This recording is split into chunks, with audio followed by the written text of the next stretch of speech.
पेट जड़ी जाऊँ जहाँ टी अच्छे आने कौन टी अच्छे कृष्णा पाद तले पड़गले कले मणिमंत्र जानी आज पांडव मान पाखरे आपण को दबापी किसी ना अक्षय पात्रटा एबे माझे मुझे मु थोड़ी भगवान किसी शुणिले आज्ञा दौड़ी गले अक्षय पात्रटा को टेकिकी धरले चारिपट जाक अक्षय पात्रटा को बुले दौरान बुले देला बेले नजर पड़गला मणि काटे शाग लगी भगवान पचारे कले कृष्णा आज शाग कर कि कृष्णा कले आज्ञा भगवान नखे खोले नखे खोलिकी शागर चेन्ना टिकिए शाग पार्टी पकई देले कि हाकुटी मारे आरंभ कले बढ़िया लगे बुझिलु कृष्णा आज बड़ आनंद लगे तुम हाथ रोसईटा मानवा पड़ो कांदुंट माँ द्रौपदी पांडव पांच भाई जाक कांदुंट द्रौपदी कहूँ मणिमा सखी आज तुमको खाइबा दे पारूनी एपटे जिते बेले भगवान शाग पत्रटा खाई माने एकुड़ी मारे आरंभ कले कलो बढ़िया लगे एपटे आज्ञा स्नान करुवा 60,000 ऋषि मुनि मान सहित दुर्वासांकर पेट पूरा फुल निश्वास आउ जमा नहीं बाट जिते बेले गाधुआ सैला बेलू बाबाजी ये मुह बनौची सी मुह बनौच बाबाजी मैंने कहे बे पेट तो फुल बे टोपाटे तो पानी गड़बनी आम पेटर पूरा तंटी पर्यंत गिरिला बढ़िया लगुच बे ये तो गले पांडव मैंने तो छाड़े खाइबा पीवा को देवे करेंगे कौन समस्ते जाकि दुर्वासा गले गुरुजी करवा कौन कह एबे आ जमा भोक ना सी कौन खाली छाड़े भीम जो भाया लोक बड़े बड़े खुआब आ खाइबा खाइबा खाइले पेट पेट खराब हम चल पड़ेगा दुर्वासा कलारे मोर भी से अवस्था मुझे खाई पारि बेकार हईराण कले एपटे आउ दुर्वासा फेरू ना भगवान कहले कले युधिष्ठिर भाईना भीम को पठा जाके दुर्वासा को डाकी युधिष्ठिर कहले मणिमा घरे दानाटे ना तुम डाकवा केमी तुम डाकुना आया भीम गला डाकवा जिते बड़े दुर्वासा 60,000 ऋषि भीम को देखिले कहले काले खाइबा डाक ये 60,000 ऋषि मुनि लुका पड़ा धरी दौड़ा दुर्वासा भीम डाक बाबा आस आस आस दुर्वासा कहले तो भाई की कहलु आमर भूल होगा आम एत खाई देचु आउ खाई हेनी आउ गला बेले कहीकि जाऊँगी ए पांडव माने तुमर युद्धरे विजय हम महाभारत युद्धरे तमें विजय लाभ कर आशीर्वाद दे दुर्वासा पलि गले आज परीक्षित महाराज कहते सुखदेव मत थे खाली से कृष्ण कथा कह जो भगवान कृष्ण माँ गर्भरे मत रक्षा करते जो कृष्ण आज मु नुआ जीवन पाई मला डाक्तरी कथा शुणी सुखदेव गोस्वामी कहले परीक्षित जीवन में मु श्रोता देखी तो भाया श्रोता देखी तो भगवान कथा को केते भल पाऊछु आज तोरे कोई आरंभ कर शुणु नाराजन शुण कृष्ण कथा हेले खटई भवता गोविंद गोविंद गोविंद मधु गड़ुची मकरंद असुर बाबरे कही जलके चली नपारी हे मकरंद पान धरी आनंदे बोलरी हरि कथाकु बोलरी गोविंद गोविंद गोविंद मधु गड़ुची मकरंद सुखदेव गोस्वामी आरंभ कले परीक्षित जिते असुर मान प्रादुर्भाव बढ़ला हे बापा माने माँ माने मो पूर्व कही जगत असुर क्या कहते आमे माने जाचे रावण हूँ असुर आज्ञा रावण असुर नुहला जदि रावण असुर होता भगवान राम रावण को आज्ञा सेतु बंध प्रतिष्ठा करने को डाक न था भगवान राम रावण को आज्ञा प्रणाम कर रामायण रावण मान शुणे जिते सेतु बंध प्रतिष्ठा हम भगवान राम पचारे कहले जाम्बा एमती गोटे ब्राह्मण कह मत जो ब्राह्मणटा शिव को भल पाऊ କୃଷ୍ଣକୁ ବିଷ୍ଣୁକୁ ଭଲ ପାଉଥିବ ମାନେ ସଭ୍ୟ ହେଇଥିବ ବୈଷ୍ଣବ ହେଇଥିବ ଏମିତି ଜଣେ ବ୍ରାହ୍ମଣ ନାଁ କହ ଯିଏ ନିରପେକ୍ଷ ଭାବରେ ମୋ ବନ୍ଧକୁ ପ୍ରତିଷ୍ଠା କରିପାରିବ। ହେ ବାପା ମାନେ ମା ମାନେ ଭଗବାନ ରାମ ଯୋଉ ବନ୍ଧ ତିଆରି କଲେ ସେ ବନ୍ଧ ନାଁ କଣ? ସେତୁ ଅର୍ଥ କଣ? ଆଜ୍ଞା ରାମାୟଣ ସିଦ୍ଧାନ୍ତ ଦେଖ ଭଗବାନ ଚାହିଁଥିଲେ ସେ ବନ୍ଧ ନାଁଟା ନିଜ ନାଁରେ ଦେଇପାରିଥାନ୍ତେ ରାମ ବନ୍ଧ। ନହେଲେ ଆଜିକାଲିକା କଳିଯୁଗ ମଣିଷ ଯେମିତି ନିଜ ନାଁରେ କିଛି ନ କରି ନିଜ ମାଡାମ ନାଁରେ ଘରଟା ହଉଛି ମାଡାମଙ୍କ ନାଁରେ ଭଗବାନ ଚାହିଁଥିଲେ ସୀତା ବନ୍ଧ ଦେଇପାରିଥାନ୍ତେ କିଛି ନହେଲେ ସାନ ଭାଇଟା ଛାଡ଼ିକି ଯାଇକି ତା ନାଁ ବି ଦେଇପାରିଥାନ୍ତେ ଲକ୍ଷ୍ମଣ ବନ୍ଧ କରି ଦେଇପାରିଥାନ୍ତେ। ଭଗବାନ ସେ ବନ୍ଧ ନାଁଟା ଦେଲେ କଣ? ସେତୁ ଅର୍ଥ କଣ? ଆରେ ବନ୍ଧଟା ମୁଁ ତିଆରି କରିନି ତମେ ମାନେ ତିଆରି କରିଛ ସେମାନେ ତିଆରି କରିଛ ଏଇଥିପାଇଁ ବନ୍ଧର ନାଁଟା ଦିଆଗଲା ସେତୁ ବନ୍ଧ। ମାନେ ଯେ ବନ୍ଧଟା ଭାଲୁ ମାଙ୍କଡଙ୍କ ଉଦ୍ଦେଶ୍ୟରେ ସମର୍ପିତ ହେଇଗଲା। ଜାମ୍ବବାନ କହିଲେ ପ୍ରଭୁ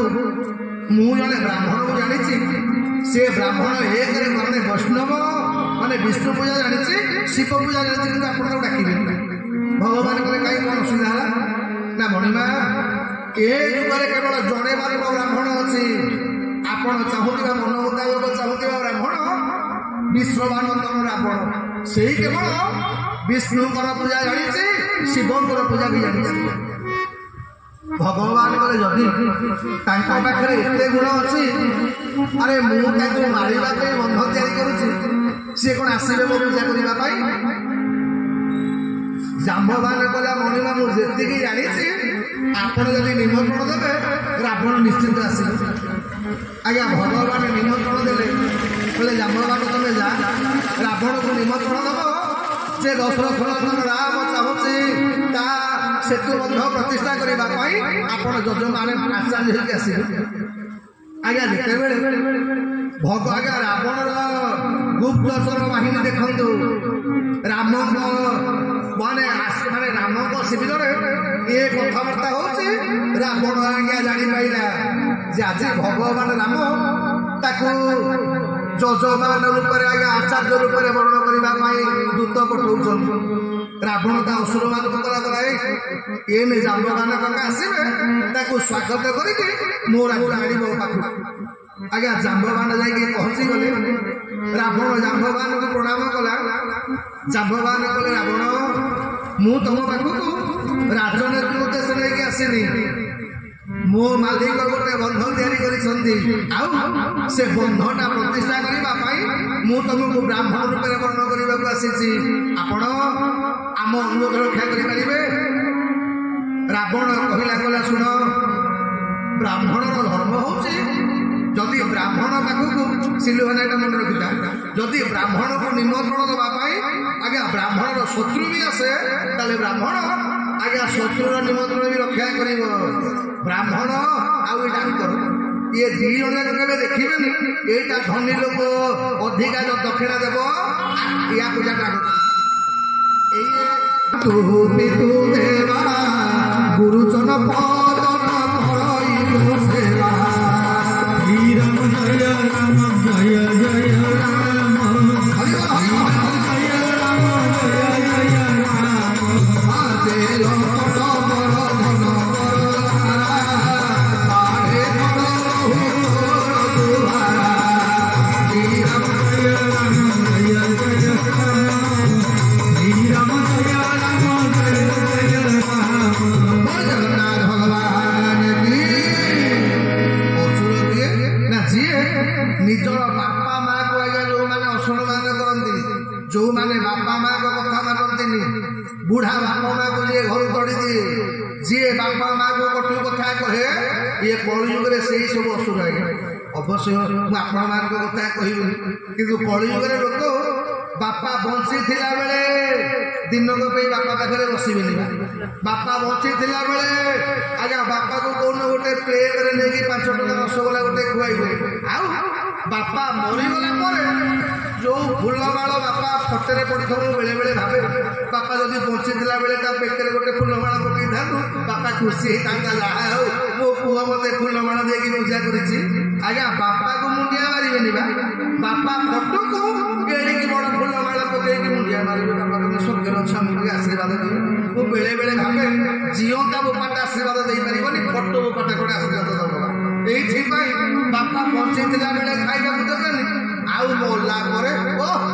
28 ପ୍ରକାର ଆଇଟମ କରି ତ ଲୋକ ଖାଇବାକୁ ଦେବେ ପୁଣି କଲର ଟିକେ କହିବେ ନା ମୋ ବାପା ପତ୍ନୀ ଆଜ୍ଞା 6ଟା ପତ୍ନୀ କଲେ ରୋହିଣୀ ପରମୀ ଭଦ୍ରା ଲୋଚନା ଇନ୍ଦିରା 6ଟା ସ୍ତ୍ରୀ କାହା ଗର୍ଭରେ ସନ୍ତାନ ନାହିଁ ସନ୍ତାନ ଗୋଟେ ଦେଖିବ ବୋଲି 6ଟା ନାରୀ ଗ୍ରହଣ କରିଛନ୍ତି ବସୁଦେବ ତଥାପି ଆଜ୍ଞା ସନ୍ତାନ ନାହିଁ ଦିନେ ବସୁଦେବ ଗର୍ଗାଚାର୍ଯ୍ୟଙ୍କୁ ପଚାରିଲେ କଲେ ଗର୍ଗ ଏ ମୋ ଜୀବନରେ କଣ ମୁଁ ଆଉ ବାପା ହବାର ସୌଭାଗ୍ୟ ଲାଭ କରିବିନି ଗର୍ଗାଚାର୍ଯ୍ୟ କହିଲେ କଲେ ତମେ ବ୍ୟସ୍ତ ହୁଅ ନା ତମେ ଭଗବାନଙ୍କ ବାପା ହବାର ସୌଭାଗ୍ୟ ଲାଭ କରିବ ଏଇଥିପାଇଁ ତମକୁ ଦେବକୀ ବାହା ହେବାକୁ ପଡିବ ପରୀକ୍ଷିତ ମହାରାଜ ପଚାରିଲେ କଲେ ସୁଖଦେବ ଏ ଦେବକୀ ବସୁଦେବ ଜୀବନରେ କୋଉ ପୁଣ୍ୟ କରିଥିଲେ ଯୋଉ ପୁଣ୍ୟର ଫଳ ସ୍ୱରୂପ ଭଗବାନଙ୍କୁ କୋଉ ରୂପରେ ପାଇବେ ପରୀକ୍ଷିତ ମହାରାଜ କଲେ ସୁଖଦେବ ଏ ଯେତେବେଳେ ଦକ୍ଷ ଆଜ୍ଞା ଯେତେବେଳେ ସୃଷ୍ଟି ସର୍ଜନ ହେଲା ଇଏ ଦି ଜଣ ଯାକ ହଉଛନ୍ତି କିଏ ପୁଷ୍ଣି ଆଉ ସୁତପା ଇଏ ଦି ଜଣ ଯାକ ଗଲେ ତପସ୍ୟା କରିବା ପାଇଁ ଜଙ୍ଗଲ ତପସ୍ୟା କରିବାର ଫଳ ହେଲା କଣ ଅନେକ ମତେ ତପ କଲେ ବାୟୁ ନୀର ଗୋବିନ୍ଦ ଗୋବିନ୍ଦ ଗୋବିନ୍ଦ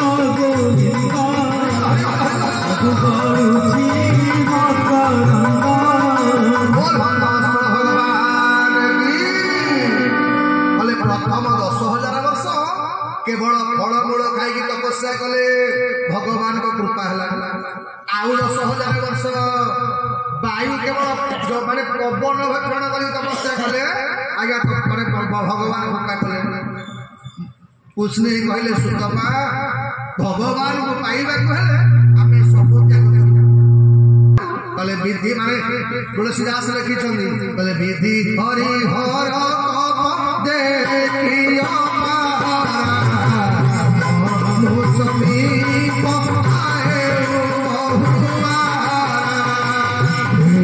ରାମ ଜୟ ରାମ ଜୟ ଜୟ ରାମ ଜୟ ରାମ ଜୟ ଜୟ ଭଗବାନ ପୁଷ୍ଣି ସୁତପାଙ୍କ ପାଖରେ ବ୍ରହ୍ମା ଶଙ୍କର ଦେବତା ମାନେ ପହଞ୍ଚିଲେ କଲେ ପୁଷ୍ଣି କଣ ବର ମାଗୁଛ ମାଗ ପୁଷ୍ଣି କଲେ ମୋର ବର ଦରକାର ନାହିଁ ଯଦି ବର ଦରକାର ନାହିଁ ଇଏ 23,000 ବର୍ଷ କଠୋର ତପସ୍ୟା କରୁଛ କାରଣ କଣ ପୁଷ୍ଣି କଲେ ମୁଁ ଖାଲି ଥରେ ଏ ଜଗତକୁ ଯିଏ ତିଆରି କରିଛି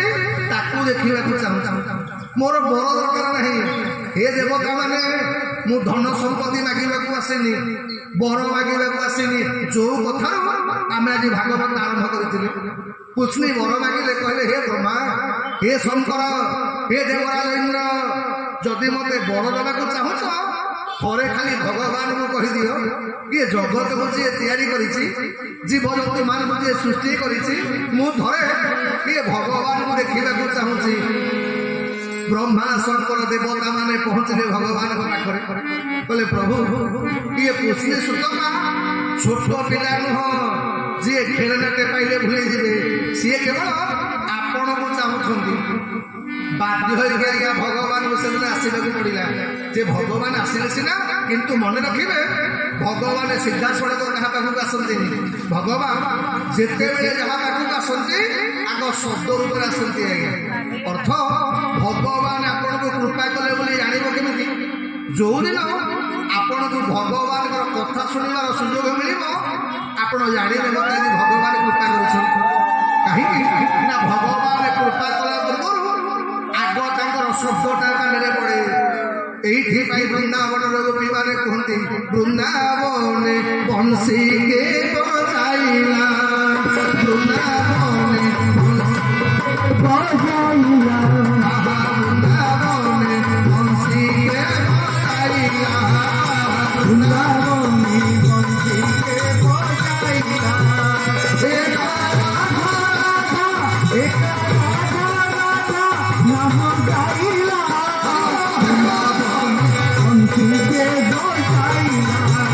বৃন্দাবনে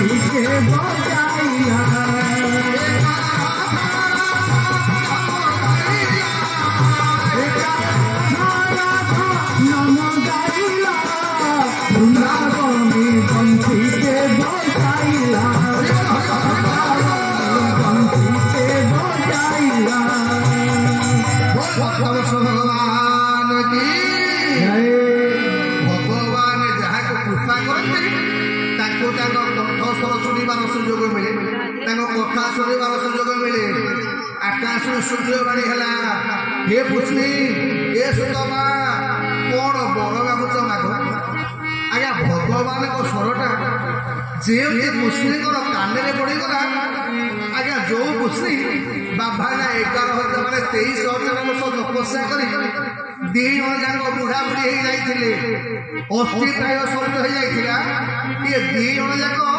युवक आ युवती पलटि गले पुष्णी अनौची सुतपा को सुतपा नौची पुष्णी पुष्णी गला सुतपा आलो जो भगवान कंठस्वर शुणिला आम भाया बुढ़ा गुड़ाक युवक हो गले आलो सी भगवान को पुष्णी कला शून्यवाणी किए करुच आमर बर दरकार ना आम कौन तुमको देखा चाहूँ तुम्हें केमी से गुड़ाक केवल आम जाना चाहूँ आमर बर दरकार ना भगवान बाध्य है पुष्णी सुतपा आगे प्रकट हेले भगवान कहे कौन बर मागुच माग पुष्णी थोड़े अनेला सुतपा को सुतपा थोड़े अनौचे पुष्णी भगवान मोर छिड़ा नील नभन सुंदर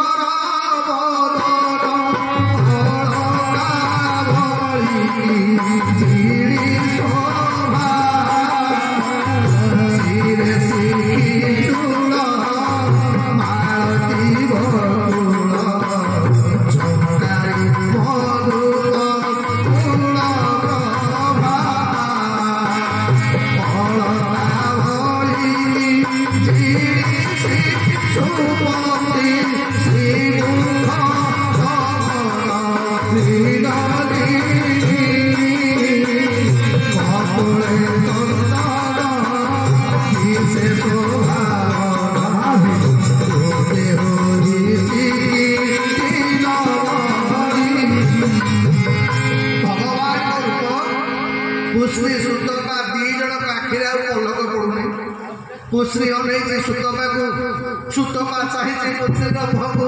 भगवान बारंबार पचारे पुष्णी कौन बर मागुच माग पुष्णी गला मणि बाबू कौन मागिबार कथा आपण को देखला पर सब भूली गली ए बाबा मैंने माँ आम जो मैंने जगन्नाथ मंदिर को आप सब जाइए कटक बाहर बेले आप बाट जाक भावुथे आज ठाकुर को या मागिक आसबि या आसबि पुआटा पाठ पढ़ुना देह भल रोना घर खंडे करबी आज्ञा केते कथा भावी देखी जाइए जेमती जगन्नाथ नजर पड़ो किसी मन पड़ोनी खाली ता चका आखिक अनुभव इच्छा हो तब मुझे तो बेले बेले भावे ए प्रभु तुम तो कड़ी जुगे हाथ ना पाद ना कालिया तुमको देखिक आम मन भरुनी आम भाया पापी लोक गुड़ाक आते भगवान पुष्णी आगे छिड़ा होते भगवान हाथ थी पाद थी भगवान सुंदर मुखमंडल देखिले से पुष्णी सुंदर अवस्था कौन हो पुष्णी सुतपा दी जन जाक परस्पर को अनेक भगवान कहे शुण मनीष चारिटा कथा पे मत बर मागे बोले चतुर्विधा भजती कहले मनीष चारिटा कथा दरकार ए पुष्णी मन पकई दौर धर्म दरकार कर किसी लोक मत धर्म प्रार्थना करती पुष्णी कहला मणिमा आपण को सामने पाइला अधिका धर्म कौन हम अरे मु लोक मैंने धर्म करते आपण को पाइबा आपन को पाई सारी आउ धर्म मोर कौन हम भगवान पचारे गले पुष्णी किसी लोक मत पैसा अर्थ किसी प्रार्थना करते पुष्णी तुमको अर्थ किसी दरकार कह कौ राज्यर तू राजा हमें चाहूँ जदि कहबू ते इंद्र पद देदेवी पुष्णी गला मणिमा मत आप राजा करेंगे जे मु मरला बेले मो राजा पदवीटा मो सागर जीव भगवान को सीट मरला बेले बाबा किसी जीवन ना जोटा मो सागर जीवन मत यहीटा दौच कौन भगवान बोले पुष्णी किसी लोक मत पदवी पाइबा कहते कामना करते कौन कामना कर अच्छे कह पुष्णी कहले मोर किसी कामना ना भगवान कहले मागिबा गोटे गोटे बाग पुष्णी कहला मणिमा मागिबी तुम्हें दबटी भगवान कहले कथा दौची तू जहा मागिबो तते को देबी पुष्णी कहला शांति मोर मागिबा इच्छा नथिला किंतु आपण को देखिला पर मोर भारी दुख लागिला भगवान कहले मानि ना मणिमा आपण को देखिला पर मोर मन रे गोटे लोभ होउची जदि आपण मोर पुओ होते आपण भलिया पुओटे मोर दरकार मोर किछि दरकार नाही आपण भलिया पुओटे जदि मते मिलता मते टिके बापा बोली डाकता मो जीवनटा संपन्न हो जाता मणिमा आपण भलिया पुओटे दरकार भगवान कहले बाबा देई हो पुष्णी गला मला ये कहला जहा मागी मुझे आउ ये मागिला परे कहूछ देई परिबेनी बोली भगवान कहले भूखा अबे तू जदि मते मागी थांतु तोर परे मु तो कोही गई थाई अबे मो भलिया कोटु कोही मो भलिया खोजी कोटु कह जगत रे मो भलिया किछि अछि आगे जगन्नाथ भलिया आउ जगत रे कि अछि आगे जगन्नाथ स्वतंत्र ना भगवान कर आगे आउ डुप्लिकेट ना कि जेरक्स ना भगवान कहले बुझी तू जदि मते पुओ रूपरे मागी थांतु मु तो कोही न था तू मो भलिया मागुछु मु तते देई पारुनी एही पई मु तते गोटे क्षतिपूरण देबी मन माने पुष्णी गले मणिमा कौन क्षतिपूरण ना तू जदि मते मागी थांतु पुओ रूपरे मु गोटे थर तोर कोही था तू जेहेतु मो भलिया पुओटे मागिलु मु किंतु मो भलिया पुओटे तते देई पारुनी एही पई पुष्णी रे तते मु कथा दउचे मु तिन्नी थर तोर कोही के रहे मु निजे रहे आनंद रे देईबा को लागिले कोले देखुछो मु जेरक्स लागिबा को आइथि मते भगवान उल्टी कर देई छै कुमार मणि रे ए जीवने मोर बलिछि एति मन बलिछि एति मन जीवने मोर ए बड़ शरीर निबुनिला चल भाव बलिछि एति मन कुमार मणि रे ए जीवने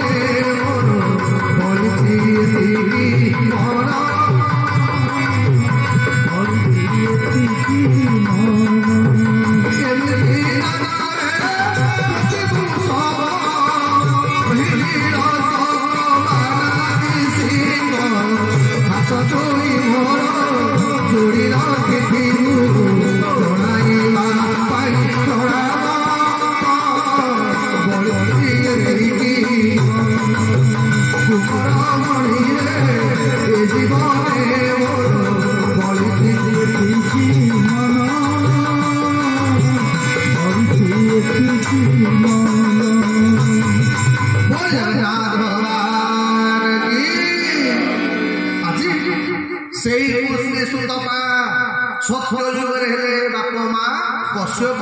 आदिति भगवान हेले बामन से पुत्री सुतमा त्रेतया युग अवतार हेले दशरथ कौशल्या भगवान मोर अवतार हेले राम आज से पुत्री सुतमा वसुदेव आउ देवकी भगवान मोर अवतार हेले वसुदेव सहित देवकी बाहागर बाहागर सैला शून्यवाणी माने कंस छाड़ा जाऊँगी भौणी भिड़े कारण देवकीर निज भौणी भाई ना तो कंस हूँ काका पुओ भाई सांगे नहीं जाऊँगी छाड़ा एतिक बेले शून्यवाणी है कौन ना रे रे असुर कंस शुण गोविंद गोविंद गोविंद सबु गलुची मकरंद हे मकरंद पान करी आनंद बोलो हरि हरि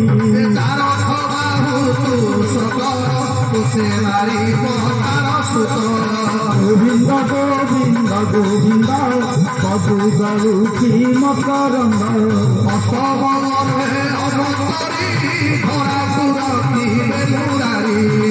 मकरंद पान करी हे करी हे ब्रजनारी भगवान की जय।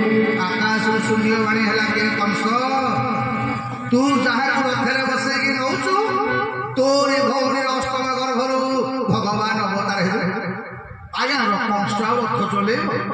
ଆଜ୍ଞା ଜଗତରେ ମରିବାକୁ କିଏ ନଡରେ କହନ ଏମିତି ଗୋଟେ କୋଉ ଲୋକ ଅଛି ଅବଶ୍ୟ ଆମେ ମାନେ ଆଜ୍ଞା ବୟସ ହେଲା ପରେ ନହେଲେ ରୋଗ ବୈରାଗ ହେଲା ପରେ ବୁଢାବୁଢୀ କହୁଥିବେ ଏ ଜମ ମତେ ସାଙ୍ଗେ ସାଙ୍ଗେ ନେଇଯାଆନ୍ତା କି ଆଉ ବଞ୍ଚିବାକୁ ମୋର ଜମା ଲୋଭ ନାହିଁ ଆଜ୍ଞା ଦିନେ ନାରଦ ଜମକୁ ଗଲେ କହିଲା ହରେ ଜମ ଲୋକ ତ ଏତେ ଗାଳି କରୁଛନ୍ତି କାନରେ କଣ ପତ୍ର ଦେଇଛି ଆରେ ହେ ରାତି ପାଇଗଲେ ଲୋକ କହୁଛନ୍ତି ଜମ ମତେ ନେଇଯାଆନ୍ତା କି ମୁଁ ବଞ୍ଚନ୍ତି ନାହିଁ ଜନ୍ମ କଲା ନାରଦ ଇଏ ସବୁ ଅଣ୍ଟିରୁ ଉପରକୁ କହୁଛନ୍ତି ତଳକୁ କେହି କହୁନାହାନ୍ତି ନାରଦ ନାହିଁ ଗୋଟେ କଥା ଆଜ୍ଞା ଏମିତି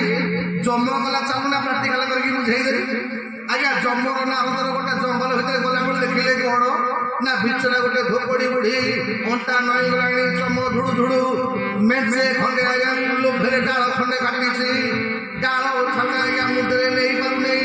ବସିକି ସେଇଠି ଭାବୁଛି ଜମଣିଖିଆ ଜମ ମୋ ଠିକଣା ଭୁଲିଗଲାଣି ଆଉ ଏ ବୁଢୀଟାକୁ ମନେ ପଡୁଛି କି କଲ ଭଲ ହଉଛି ଏ ବୟସରେ ପେଟ ବସିବା ପାଇଁ କାଠ ମୁଣ୍ଡଉଛି ନାରଦ କହିଲେ ଦେଖୁଛୁ ତୋରି ଆଗେ ତତେ ଗାଳି ଦଉଛି ଏବେ ବୁଢୀଟାକୁ ନେଇକି ଚାଲେ ସାଙ୍ଗେ ସାଙ୍ଗେ ଜମ ଆଉ ନାରଦ ଛିଡା ହେଇଗଲେ ଜମ ପଚାରିଲା ଗଲା ମା ମତେ ଖୋଜୁଥଲ ବୁଢୀ ଗଲା ତୁ କିଏ ନା ମୁଁ ପୁରା ଜମ ଡାକୁଥିଲି ବର୍ତ୍ତମାନ ମତେ ବୁଢୀ ଗଲା ଜମା ତତେ କେମିତି ଦେଖିବି ନା ମଲା ଏଇ ନେଇ କହିଲୁ ଜମ ମୋ ଠିକଣା ଭୁଲିଗଲାଣି ମା ମୁଁ ତତେ ସାଙ୍ଗରେ ନେଇଯିବି ବୁଢୀ ଗଲା ମଲା ମୋର ଯିବା ବୟସ ହେଲାଣି ମୋ ମନା ପୁଣି ମତେ କହିଛି ଯେ ଝିଅ ଜଙ୍ଗଲରେ କାଠ ବିକିଲେ ମୋ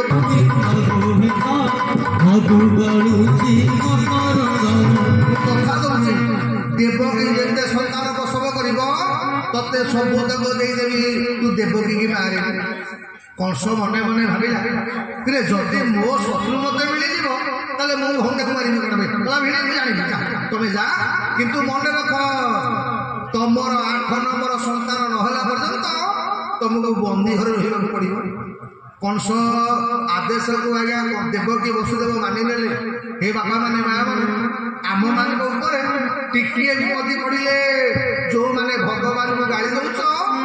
ଭଗବାନଙ୍କୁ ପୁଅ ରୂପରେ ପାଉଥିବା ବାପା ମାଙ୍କ ଅବସ୍ଥା ଦେଖ ବାହା ହେଲା ପରେ ଗଲେ ବନ୍ଦୀ ଘରକୁ ଗଲେ ସିନା ଭଗବାନଙ୍କ ଭଜନ ମାନେ ଭୁଲି ଯାଆନ୍ତି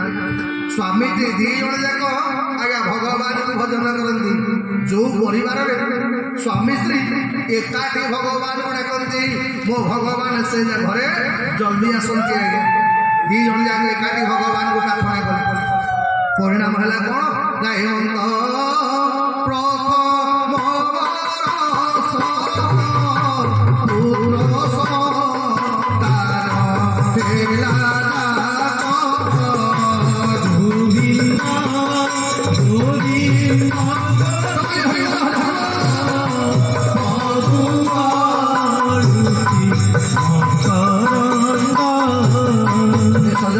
ପ୍ରଥମ ବର୍ଷ ଦେବକୀର ଗୋଟେ ସନ୍ତାନ ପ୍ରସବ କରିଛି ଯେମିତି ସନ୍ତାନ ପ୍ରସବ କରିଛି ଦେବକୀ ପାଉଥିଲା ଗର୍ଭ କଷ୍ଟଟା ପଳେଇଗଲା ଯେତେବେଳେ ସନ୍ତାନର ମୁହଁ ଦେଖିଛି ଆଜ୍ଞା କାନ୍ଦୁଥିବା ସନ୍ତାନଟାକୁ ଯେତେବେଳେ ସ୍ତନ୍ୟପାନ କରିବାକୁ ନିଏ ବସୁଦେବ ମନା କଲା ଦେବକୀ ଇଏ ଆମ ସନ୍ତାନ ନୁହଁ ମୁଁ ସହ୍ୟ କରିଛି ତୁ ଯେତେ ସନ୍ତାନ ପ୍ରସବ କରିବୁ ମୁଁ ସବୁ ତାକୁ ଗୋଟେ ତତେ ଦେବି କଂସ ଦେବକୀ କଥା ଶୁଣ ଏବେ କଂସ ଜାଣିନି ତମର କୁଆଡେ ସନ୍ତାନ ନାହିଁ ବୋଲି ତମେ 6ଟା ରାଣୀ ବାହାଇଥିଲ ଆଉ ତମେ କେଡେ ନିଷ୍ଠୁର ବାପାଟା ନେଇକି ଯାଉଛ ନିଜ ସନ୍ତାନଟାକୁ କୌଣସି ବାପା ତା ସନ୍ତାନକୁ ନେଇକି ଜମ ମାନେ ଦବ ମାରିବା ପାଇଁ ବସୁଦେବ କହିଲେ ଦେବକୀ ତୁ କଣ ଭାବୁଛୁ କଷ୍ଟ ମତେ ହଉନି କିନ୍ତୁ କରିବି କଣ ମୁଁ ସତ୍ୟ କରିଛି ଜୀବନରେ ଯିଏ ସତ୍ୟକୁ ପାଳନ କରେ ଧର୍ମ ରକ୍ଷତି ଧାର୍ମିକ ଅର୍ଥ କଣ ଆଜ୍ଞା ଯୋଉମାନେ ସତ୍ୟକୁ ପାଳନ କରନ୍ତି ବୋଲେ ସତ୍ୟ ପଥେ ଧର୍ମ ପଥେ ଘେନିଆ ପୋତେ ବସାଅ ପ୍ରାଣ ମୋର ପ୍ରେମ ସ୍ରୋତେ ପ୍ରଭୁ କରୁଣା ଠାକୁର ପଥେ ତୁମ ପଥେ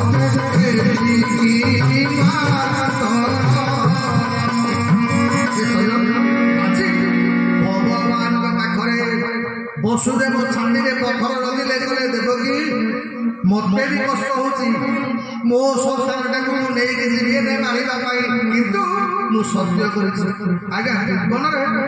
ସତ୍ୟକୁ ଯିଏ ପାଳନ କରେ ସତ୍ୟ ମଧ୍ୟ ତାକୁ ରକ୍ଷା କରେ ରାମାୟଣରେ ଆମେ ସମସ୍ତେ ଶ୍ରବଣ କରିଛେ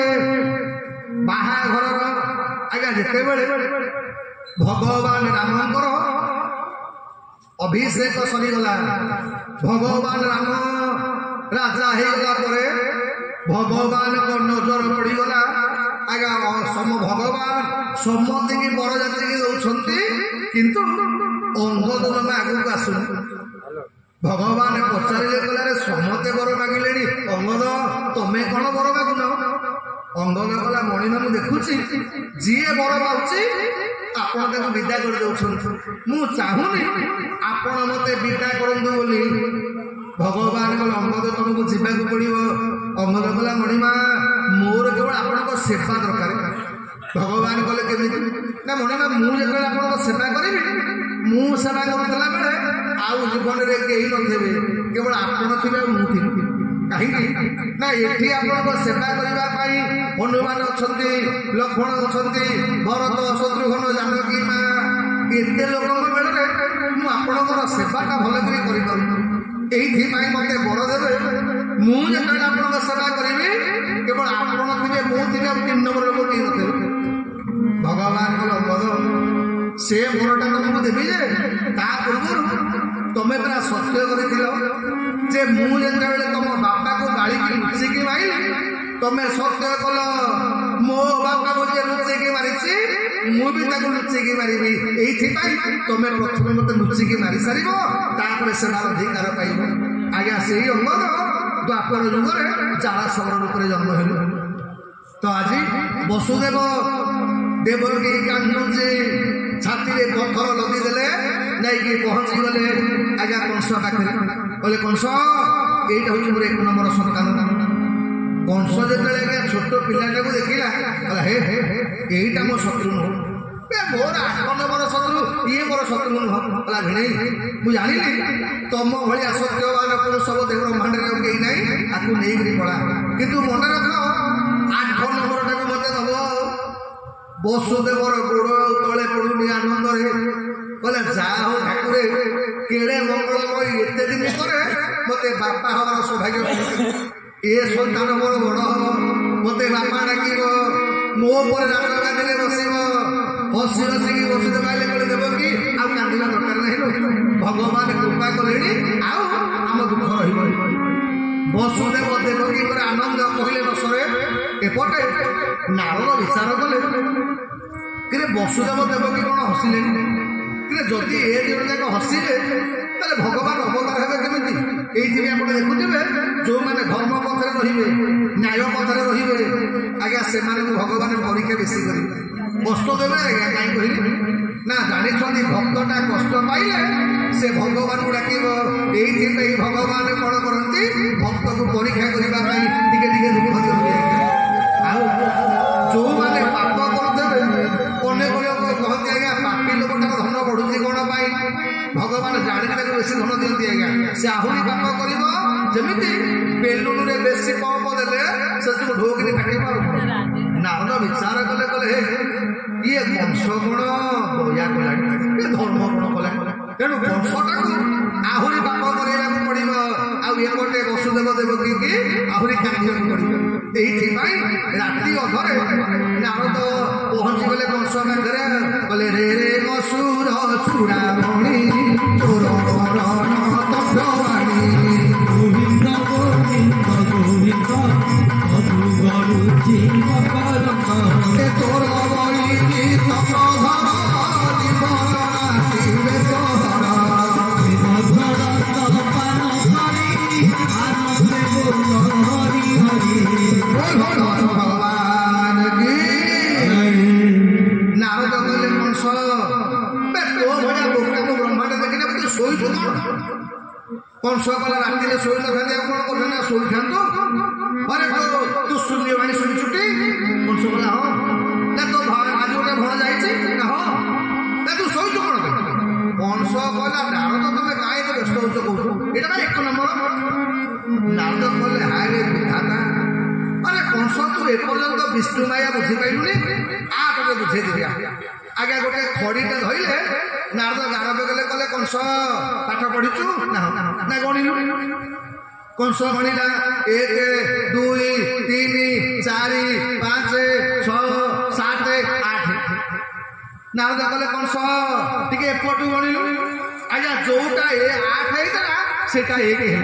বলে ওলটা বুঝাইলে পাঠ একটু করি দেলে আঠ গোবিন্দ গোবিন্দ গোবিন্দ মধু গড়ুছি মকরন্দ কংস ডরিলা কলা না ଆଉ কোন 8টা 1 হেলানি না সেই কথাটা তোতে কହୁଛୁ अबे तू भगवान विष्णु विश्वास करूछु अबे माया धर तम असुर मानकु मारिबा पई बे केते बेले माछ तो केते बेले कहछ अरे एमिति हैला दिने गोटे लेडीज रोल करी पळाइला मोहिनी हे गनी बे तमे विश्वास करूछु आहे माया धर तू माया तोते हो छोर आहे माया धर तू माया तोते हो आहे माया धर तू माया तोते हो छोर आहे माया धर तू माया तोते हो छोर माया तोर हाथ बुलाए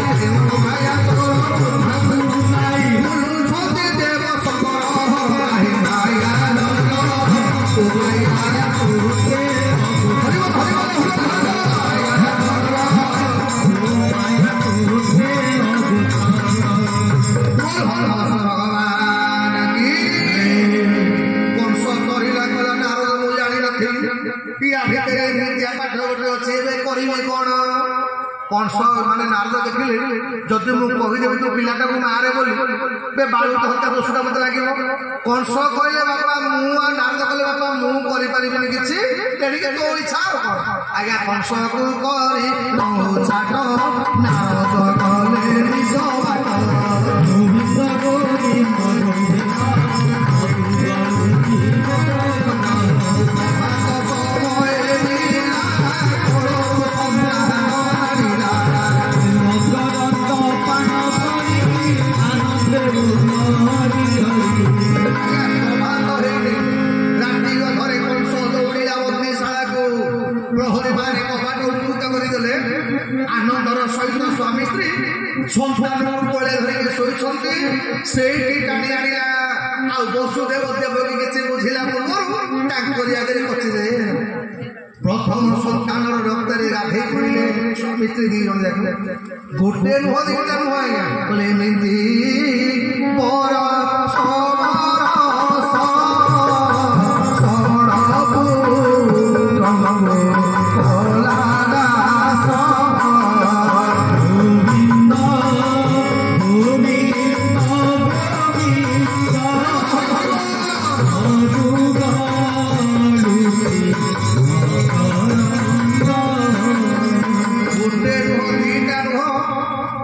ছটা সন্তান প্রত্যেক বর্ষ দেবকী মা মোর কষ্ট পাইব সন্তান প্রসব করিব আর বর্ষ বেলা মাত্রে না কংস তাঙ্করি আখি আগে পিটি ଦେଇକରି ପଳେଇବ ছটা সন্তান নষ্ট ହେଲା ପରେ ইয়ে দেবকী আখিরে লুহ ଶୁଖୁନି কিন্তু নিন্দাটা হচ্ছে দেবকী নারে আজ্ঞা কংস মারুছি কিন্তু মথুরা যাক লোকମାନେ କଣ କହୁଛନ୍ତି ଏଡେ ଭିଡ଼ିଛି ଅଛି କାହିଁ ଭିତର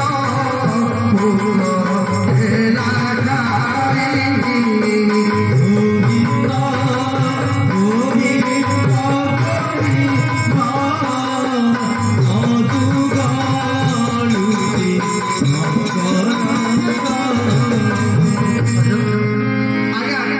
কংস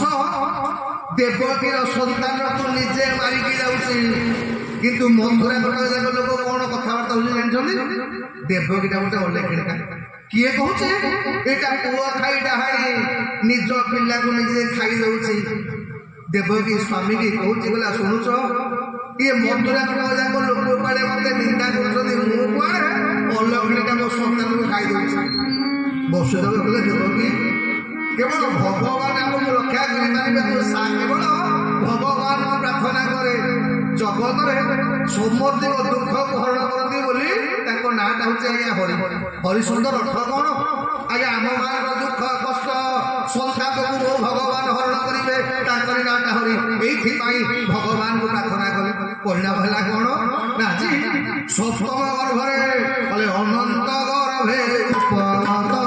ସଂସାର ହୋଇଲା ମୋହିତ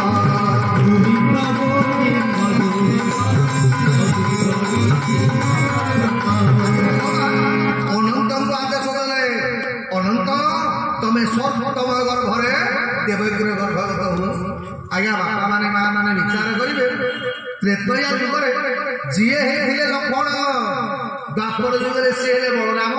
ଆଉ ବଳଭଦ୍ର। ଯିଏ ତ୍ରେତୟା ଯୁଗରେ ସାନ ଭାଇ, ସିଏ ଦ୍ୱାପର ଯୁଗରେ ବଡ ଭାଇ। ପରୀକ୍ଷିତ ମହାରାଜ ପଚାରିଲେ, ଗଲେ ସୁଖଦେବ ଏ ଲକ୍ଷ୍ମଣ ତ ସାନ ଭାଇକି ଜନ୍ମ ହେଇଥିଲେ, ଇଏ ବଡ ଭାଇ ହେଲେ କାରଣ କଣ? ଏ ସଜଣ ମନେ ରଖିବେ, ଯିଏ ଭଗବାନଙ୍କର ସେବା କରିବ ଗୋଟେ ଜନ୍ମରେ, ଜନ୍ମ ଜନ୍ମାନ୍ତର ଭଗବାନ କେତେବେଳେ କାହା ଧାରୁଆ ହୁଅନ୍ତିନି। ଆଜ୍ଞା ଆପଣମାନେ ଶୁଣିଥିବେ ତ୍ରେତୟା ଯୁଗରେ ଯେତେବେଳେ ଇନ୍ଦ୍ରଜିତକୁ ମାରିବାର ପ୍ରସଙ୍ଗ ଆସିଲା, ଯେତେ ବାଣ ପ୍ରୟୋଗ କଲେ ଇନ୍ଦ୍ରଜିତ ଜମା ମରୁନି। ଭଗବାନ ରାମ ପଚାରିଲେ, କଲେ ଯେ ଆମେ ବିଭୀଷଣ ଏ ଇନ୍ଦ୍ରଜିତ ମରିବ କେମିତି? ବିଭୀଷଣ କହିଲା, ମଣିମା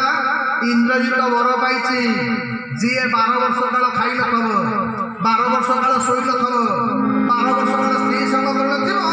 ସେଇ କେବଳ ଇନ୍ଦ୍ରଜିତକୁ ମାରିପାରିବ। ଭଗବାନ ରାମ ଧନୁ ଛାଡ଼ିଦେଲେ, କହିଲେ ହେ 12 ବର୍ଷ ଖାଇନଥିବା ଲୋକ ଉଦ୍ଯାପନ ପାଇବେ? ଦିନେ ନ ଖାଇଥିଲେ ମନେକର ମୁଁ ଦେଖିଛି ଜନ୍ମାଷ୍ଟମୀ ଯୋଉଦିନ ହେଇଥିବ ସେଦିନ ରାତି 4ଟା ବେଳେ ମା ମାନେ ନିଦ ଭାଙ୍ଗିବ,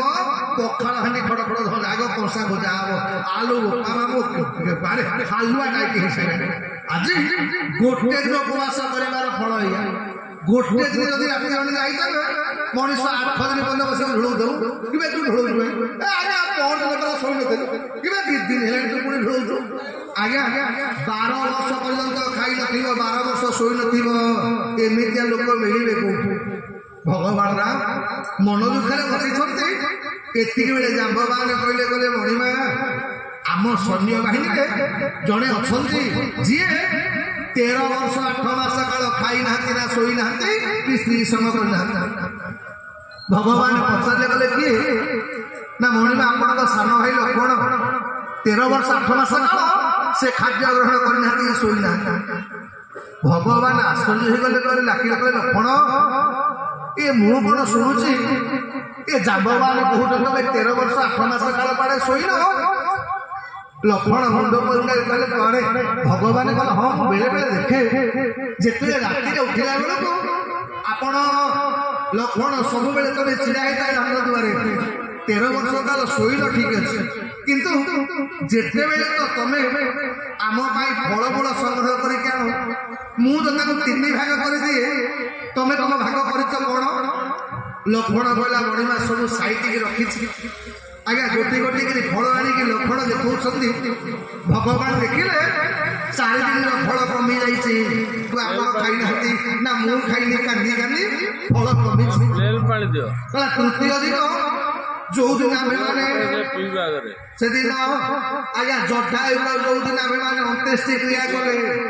ପୁତ୍ର ଧର୍ମ ପାଳନ କରିବା ପାଇଁ ଆପଣ ଖାଇନାହାନ୍ତି କି ମୁଁ ବି ଖାଇନି, ମଣିମା ଫଳ